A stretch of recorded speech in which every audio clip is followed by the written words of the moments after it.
हर हर महादेव दोस्तों, आपका स्वागत है डीएच मेडिकल में। आज हम स्टार्ट करेंगे क्लास 6 का chapter number 3, our government. But government क्या होती है? ठीक है, a government is a system और a group of people with the authority to govern a country और ए स्टेट। कि गवर्नमेंट वो होती है जिसके पास पावर हो, जो एक स्टेट को या फिर एक कंट्री को चलाए। ठीक है, और गवर्नमेंट क्या क्या काम करती है हम वो देखेंगे। देखिए कि it undertake a social welfare program to remove poverty, unemployment, discrimination and illiteracy। Government देखेगी कि भाई अनएम्प्लॉयमेंट ज्यादा है या डिस्क्रिमिनेशन है, social welfare program to remove poverty को रिमूव करने के लिए, अनएम्प्लॉयमेंट को रिमूव करने के लिए, डिस्क्रिमिनेशन एंड इलिटरेसी को करने। It maintain law and order with the help of police. कि गवर्नमेंट ये देखेगी कि भाई कोई भी मतलब जिस गवर्नमेंट ने लॉ या कोई भी ऑर्डर दिया वो फॉलो हो रहा है या नहीं हो रहा, पुलिस के थ्रू हेल्प करेगी, देखेगी कि भाई हर जगह सुख और शांति से जीवन व्यतीत हो रहा है या नहीं हो रहा। It maintain A peaceful relation with neighbouring countries. ये देखेगी कि हमारे जैसे कि रिलेशन कैसे हैं, जैसे कि इंडिया के जापान के साथ कैसे हैं, रशिया के साथ कैसे हैं, इंडोनेशिया के साथ कैसे हैं। ठीक है, हमारे नेबरिंग कंट्री के साथ रिलेशन पीसफुल रिलेशन यानी कि शांतिपूर्ण वातावरण या शांतिपूर्ण माहौल बनाए रखेंगे। It maintain international borders with the help of arm forces. ये हमारे बॉर्डर्स को इंटरनेशनल बॉर्डर्स जो हमारे लगते हैं उनके साथ उनसे हमें प्रोटेक्ट करके रखेगी। जैसे कि इंडिया का बॉर्डर पाकिस्तान से लगता है और अलग अलग उससे लगता है, तो उनसे प्रोटेक्ट रखेगी, कभी वो आक्रमण ना कर दें, वॉर शुरू ना हो जाए। तो उसके लिए हमारी आर्म फोर्सेस तैनात रहती है 24 घंटे, है ना। It organizes relief work, gives the help of giving food, shelter, health and services during the natural calamity। यानी कि एक इंसान को जीने के लिए क्या जरूरत है? रोटी, कपड़ा, मकान।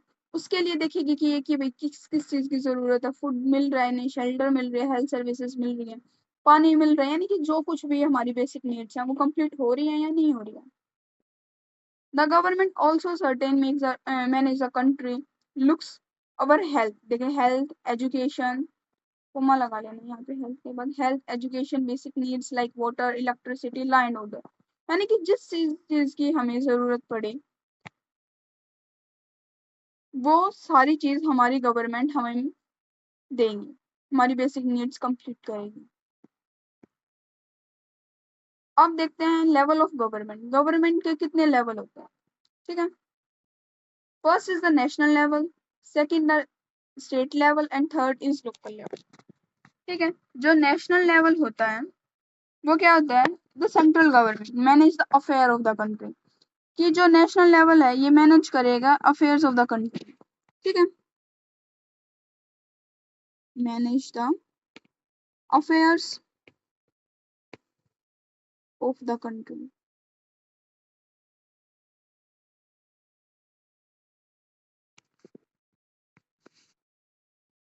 स्टेट लेवल क्या करेगा? It looks after the welfare of the particular states. यानी कि ये हर एक पर्टिकुलर स्टेट्स के बारे में देखेगा कि भाई जैसे कि हरियाणा का अलग है सीएम, हमारा उसका अलग है, मतलब अलग अलग प्रकार से देखते हैं। ठीक है, लोकल गवर्नमेंट या सॉरी लोकल लेवल में जैसे कि पंचायतें आ जाती हैं, village, town, cities and looks after the local self government to solve the various issues. इसमें मेन तो पंचायत ही होती हैं। ठीक है, जो कि रूरल एरियाज में होती है, एंड म्युनिसिपल। ठीक है, म्युनिसिपल कॉर्पोरेशन या म्युनिसिपल पार्टीज या नगर पंचायत और ये सब उसमें आ जाती हैं अर्बन एरियाज में, और पंचायत हैं ये रूरल एरिया में आ जाती हैं। ठीक है, उसके बाद आता है हमारा फंक्शंस ऑफ गवर्नमेंट। ठीक है, इसमें आप लिख लो चाहे बेशक। फर्स्ट नेशनल लेवल के बारे में,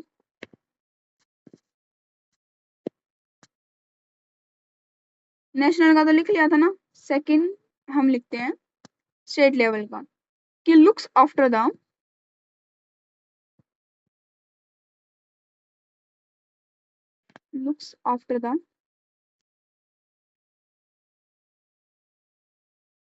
welfare of the particular state.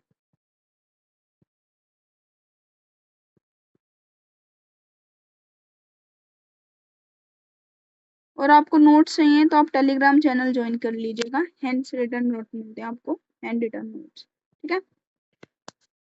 Second is, फिर third is the local government or now as panchayat, ठीक है। लोकल गवर्नमेंट और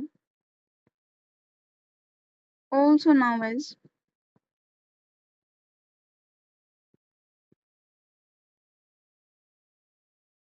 पंचायत, ठीक है।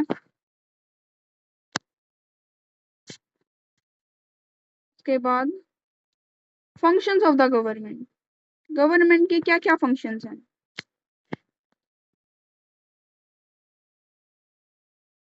फर्स्ट इज है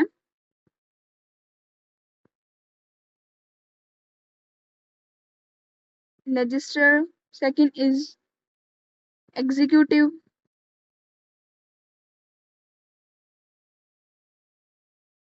एंड देन थर्ड इज है हमारा judiciary,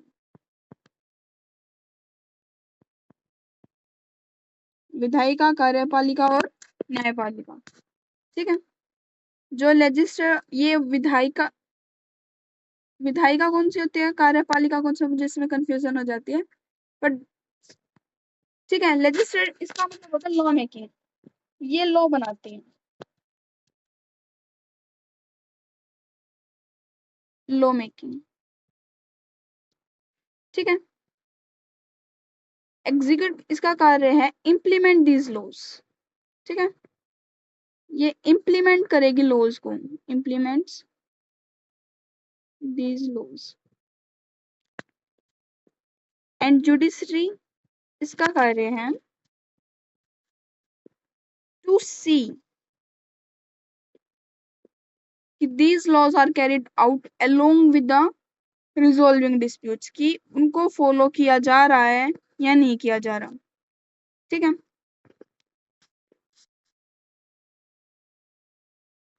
next is types of government, government के कितने टाइप्स होते हैं। फर्स्ट इज मोनार्की, मोनार्की का मतलब होता है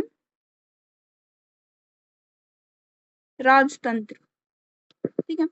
this system, a system of government in which one person या region, usually king or queen, authority or crown, a monarch is generally inherited.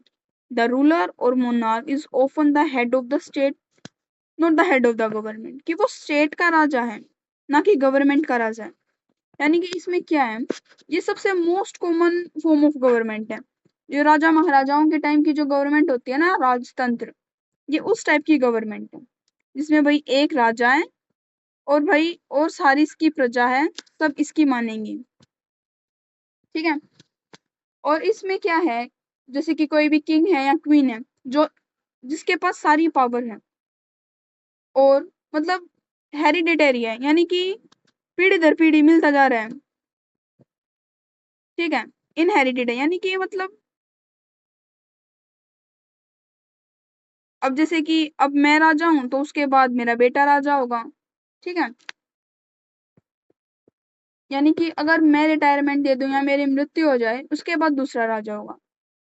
और जो मन इसके मतलब ये है कि इसमें मिनिस्टर्स वगैरह भी होते हैं, जो मतलब होते हैं ना वजीर, अगर वो कुछ सलाह दें कि राजा जी ये कर सकते हैं, हम ऐसे ऐसे हम सुधार ला सकते हैं हमारी प्रजा के अंदर, पर राजा के ऊपर डिपेंड करता है, वो मिनिस्टर की मानेगा तो ठीक है, वरना कहेगा तू कौन है भाई, मैं ही करूंगा जो कुछ करूंगा, तेरी मैं नहीं मानता, सारी पावरफुल है मेरे पास और मेरी मर्जी जो मैं करूं अपनी प्रजा के साथ।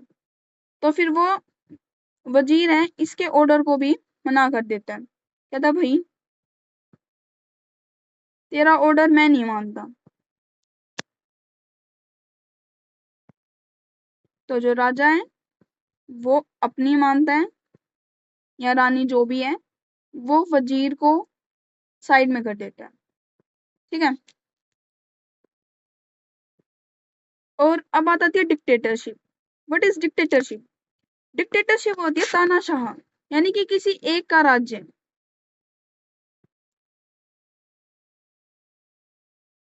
ठीक है। अब जैसे कि कोई भी हो, उसने सिर्फ अपनी अपनी एक डिक्टेटरशिप है गवर्नमेंट ऑफ द, या फिर एक गवर्नमेंट लगा लो आप, या कोई सोशल सिचुएशन लगा लो where one person makes all the rules and decision without input from anyone else. मतलब उसे कोई फर्क ही नहीं पड़ता कि आप क्या चाहते हो या और कोई क्या चाहता है। उसे कोई फर्क नहीं पड़ता, बस उसने कह दिया कि जो मैंने रूल बनाया है या जो मैंने डिसीजन लिया है वो डिसीजन ही सर्वप्रिय है। मुझे तुम्हारे डिसीजन का कोई मतलब फर्क ही नहीं पड़ता, उसको अपनी चलानी है। ठीक है, बिना किसी के माने। यानी कि dictatorship implies the absolute power, one person who takes control, मतलब वो पर्सन जिसने सारा कंट्रोल्स अपने हाथ में ले लिया है, चाहे वो कोई भी हो। एक पॉलिटिकल सिचुएशन हो या कोई फैमिली, एक क्लासरूम, इवन एक कैंपिंग, मतलब कैंपिंग, मतलब कोई भी आप क्लास में देखो कोई मॉनिटर होता है, वो अपने आप को ही टीचर समझने लग जाता है कि भाई मेरी चलेगी, और अब टीचर बाहर गया हुआ है तो बस मेरी मानो और किसी की नहीं। ठीक है, वो हमेशा अपनी चलाता है। और जो बाकी बैक बेंचर्स है यार, देख के अपने आप को क्या समझ रहा है ना? यही होता है। तो डिक्टेटरशिप मतलब एक ये नहीं कह सकते कि हम एक गवर्नमेंट के फॉर्म में ही हो, मतलब कोई सोशल सिचुएशन भी हो सकती है। ठीक है। उसके बाद बात करते हैं हम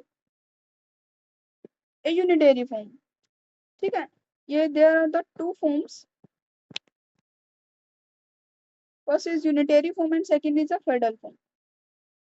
इन दोनों फॉर्म्स में क्या है कि of a government is one, there is only one government of the whole country, यानी कि एक कोई भी कंट्री है उसके ऊपर मतलब सिर्फ एक की ही चलेगी।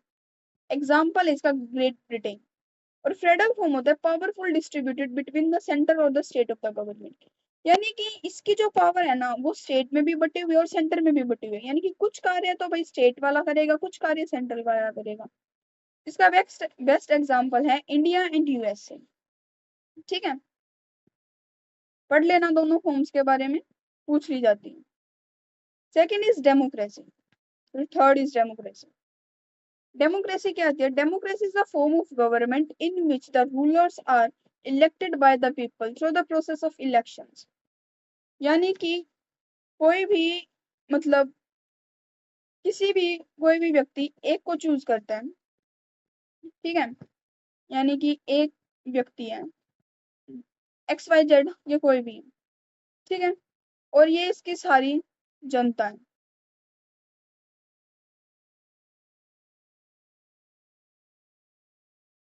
ठीक है, ये सारी हमारी पब्लिक है, और ये जो इलेक्शन में खड़ा हुआ है कोई भी ले सकते हैं हम, दो दो भी ले सकते हैं कि भाई ये दो जने हैं ना, ये इलेक्शन में खड़े हैं और ये हमारी सारी पब्लिक है।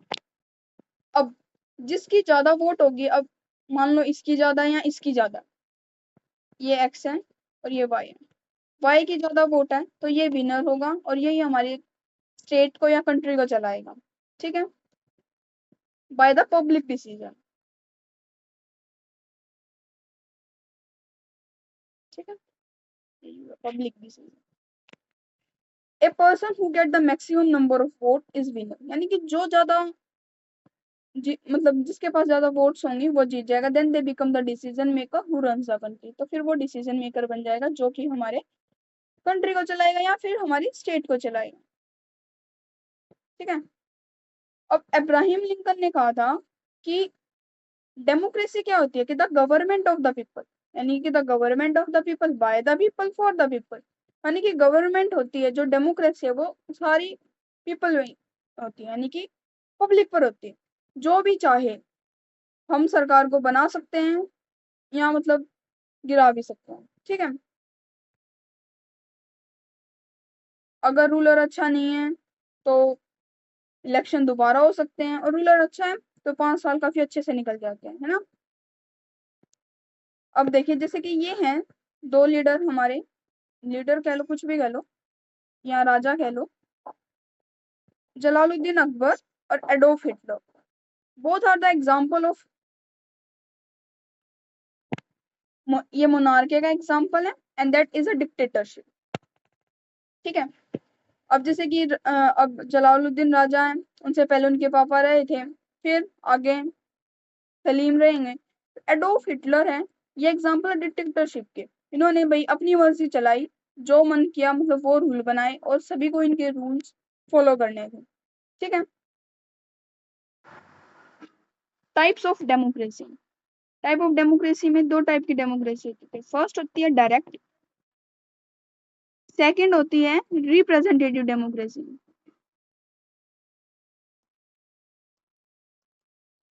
ठीक है, जो डायरेक्ट डेमोक्रेसी होती है, ये मतलब किसी एक को चूज कर लिया, कोई भी हो वो, और ये सिर्फ एप्लीकेबल होती है स्मॉल कंट्री के लिए। ठीक है, कोई एक इंडिया जैसी बड़ी कंट्री के लिए ये सुटेबल नहीं है। हमारे यहाँ इंडिया में है रिप्रेजेंटेटिव डेमोक्रेसी, जहां पर मतलब इलेक्शंस के थ्रू किसी को चूज किया जाता है। ठीक है, कोई भी एक इलेक्ट कर दिया जाता है।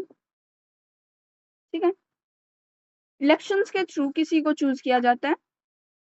और मतलब डायरेक्ट डेमोक्रेसी होती है, इनमें मतलब उनको वो नहीं देना पड़ता, भाई कोई भी रूल बनाया फॉलो कर, मतलब कह दिया भाई ये सब फॉलो करो, इस रूल को, भाई मैंने ये रूल बना दिया, ये रूल अब आप सब फॉलो करो। इन्हें कोई वो नहीं, अगर वो रूल गलत भी हो जाता तो इन्हें किसी को प्रूफ नहीं करना पड़ता कि भाई मैंने तो इसलिए बनाया था, ये गलत हुआ तो इसमें मेरी कोई गलती नहीं। बट लेकिन रिप्रेजेंटेटिव टाइप ऑफ डेमोक्रेसी में एक लॉ बनाते हैं, फिर उसके बाद कोई और उसे मतलब फॉलो करता है, कोई उसे मतलब टाइप मतलब जो पावर है वो बटी हुई है। और अगर कुछ गलती हो भी जाती है तो फिर उसको बताना पड़ेगा कि ये गलती हुई है, इसको कैसे मैं सुधार करूं। ठीक है, इसके बाद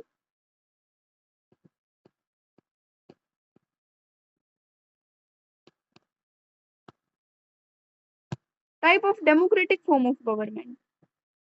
ठीक है, parliamentary form of government, parliamentary form of government, और एक और होती है हमारी presidential form of government. First is parliamentary form of government and second is presidential form of government. Parliamentary form of government क्या कहती है कि in a parliamentary form of government there are the two heads. यहाँ पर दो heads होते हैं। The head of government is prime minister. Head of government कौन होता है? प्राइम मिनिस्टर होता है। Who is directly elected by the people, जो कि सीधा पीपल्स के through and the member of the parliament होता है। Second is president, who is the मतलब head of the state, who is indirectly elected, जो कि इनडायरेक्टली इलेक्ट किया जाता है। In a parliamentary form of government, the president is direct elected directly, और the prime minister is the leader of the majority party, यानी कि पूरी party का जो लीडर होता है वो होता है हमारा prime minister. In presidential form of, या डायरेक्टली किया जाता है, ही और she are the real head of the state, यानी कि कोई भी पीपल है, जैसे कि हमारा जो है प्रधानमंत्री है नरेंद्र मोदी है। ठीक है, अब उनको हमने इलेक्ट किया जाता है, मतलब लोगों के द्वारा इलेक्ट किया जाता है। ठीक है, और जो हमारे हैं प्रेसिडेंट हैं, उनको अब कोई भी मतलब जो मेंबर वो डायरेक्ट चूज कर लिया जाता है। कौन है हमारी प्रेसिडेंट? द्रौपदी मुर्मू ना। ठीक है, अब है presidential form of government. Presidential form of government क्या कहती है कि presidential form of government the legislative and exclusive are separate, मतलब ये इनकी जो पावर ये अलग अलग होती है। The presidential form of the sometimes also known as the legislative system, इसको हम लेजिस्लेटिव सिस्टम भी बोलते हैं। It refers to form of the government the president serve as the chief executive is directly elected by the people. मतलब जो presidential form होती है ना, उसमें पीपल मतलब एक तो होती है पार्लियामेंट्री फॉर्म ऑफ गवर्नमेंट, उसमें प्राइम मिनिस्टर को उसको direct elected by the people होता है, और इसमें प्रेसिडेंट को directly elected by the people होता है। ठीक है, the president is elected is fixed for a remove only through the difficult procedure impeachment. ठीक है, अगर प्राइम मिनिस्टर को, सॉरी, प्रेसिडेंट को अगर मतलब बहुत डिफिकल्ट प्रोसीजर से, मतलब एक डिफिकल्ट प्रोसीजर से रिमूव किया जा सकता है उसकी पोस्ट से, ठीक है। और उस प्रोसीजर का नाम है इम्पीचमेंट, ठीक है। हु कैन वोट, वोट कौन दे सकते हैं? सिटीजन ऑफ इंडिया, पहली बात तो इंडिया का सिटीजन होना चाहिए।